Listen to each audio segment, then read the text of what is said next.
Vamos a ver, hermanos, lo que dice San Lucas en el capítulo 17, los versículos 20 al 21. Preguntando los fariseos a Jesús, ¿cuándo había de venir el reino de Dios? Jesús les respondió, el reino de Dios no vendrá con advertencia, ni dirán, helo aquí o helo allí, porque he aquí, el reino de Dios está entre vosotros. Este grupo de fariseos eran religiosos que se sentían ellos los más limpiecitos del pueblo hebreo. Y precisamente su nombre de fariseos daba a entender o tenía el significado de apartados, apartados del pueblo, apartados de todos los pecadores. Ahora, ellos se dedicaban a la vida religiosa, pero para su beneficio, para su provecho, ¿sí? Inclusive eran los que administraban la justicia y de ahí sacaban su tajada, como decimos ahora en México. Y entonces ellos le preguntan a Jesús, ¿cuándo va a venir el reino de Dios? Pero aparentemente la pregunta es no sincera. Es para poner en ridículo a Jesús. Porque para ellos el reino de Dios, anunciado por el profeta Natán al rey David, sería para derrocar al imperio romano que gobernaba en ese tiempo al pueblo judío. Y entonces ellos esperaban que viniera a gobernar el reino de Dios, liberara al pueblo judío del imperio romano. Por eso le preguntan a Jesús, ¿cuándo va a venir? O sea que ellos nunca aceptaron a Jesús como el Mesías. Y entonces la pregunta es, una de dos, dinos cuándo o para ponerte en ridículo. Entonces Jesús les aclara que el reino de Dios no es un reino terrenal, no es un reino que implique riquezas o poderío. El reino de Dios es un reino espiritual.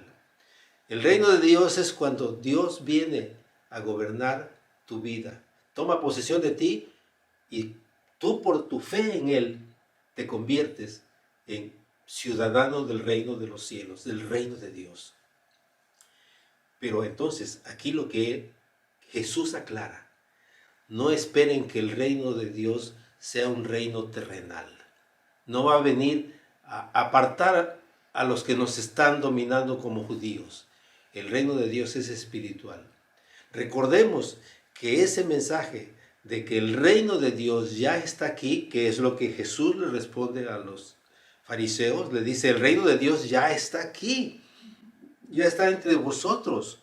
Pero entonces el mensaje es que Cristo ha venido a traernos el reino de Dios. Y fue el mensaje con el que Juan el Bautista hizo su labor de predicación, anunciando el reino de Dios ya está aquí.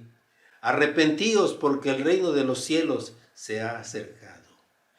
Pero es el mismo mensaje que Jesús utiliza para iniciar su ministerio. El reino de Dios se ha acercado. Y es el mismo mensaje que Jesús le da a que lleven a sus 70 discípulos al pueblo de Israel diciéndoles, el reino de Dios se ha acercado. Pero para que el reino de Dios, para que tú formes parte del reino de Dios, tú debes de aceptar a Cristo como tu Salvador. Tú debes reconocer tu condición de pecador. Y tú debes de reconocer el amor tan grande que el Padre derramó al enviar a su Hijo para que naciera como un humano en la condición más pobre, que padeciera durante su ministerio aquí en la tierra y que muriera crucificado, sabiendo que la crucifixión, según Deuteronomio 21-23, significa una maldición. Maldito por Dios el que es colgado en un madero. Y Cristo, por amor a ti y por amor a mí, fue colgado en un madero, porque ahí Él pagó por nuestros pecados. Entonces, mi querido hermano, si tú quieres pertenecer al reino de Dios, debes de aceptarlo como tu soberano, como tu Señor y obedecerle en todo lo que Él te manda. Él supone en contexto dos mandamientos muy importantes: amar a Dios y amar al prójimo como si fueras tú mismo. Y de esos dos mandamientos dependen todos los demás mandamientos. Tú no le vas a tratar de robar a tu prójimo, ni a tu hermano, ni quitarle su criado, ni quitarles nada, porque lo amas como si fueras tú mismo. Y tú no vas a andar adorando otros dioses que no sea el único Dios verdadero. Y con ese pensamiento reciban la bendición. Que el amor de Dios el Padre, la gracia de nuestro Señor Jesucristo y la comunión del Espíritu Santo sean con ustedes ahora y siempre. Amén.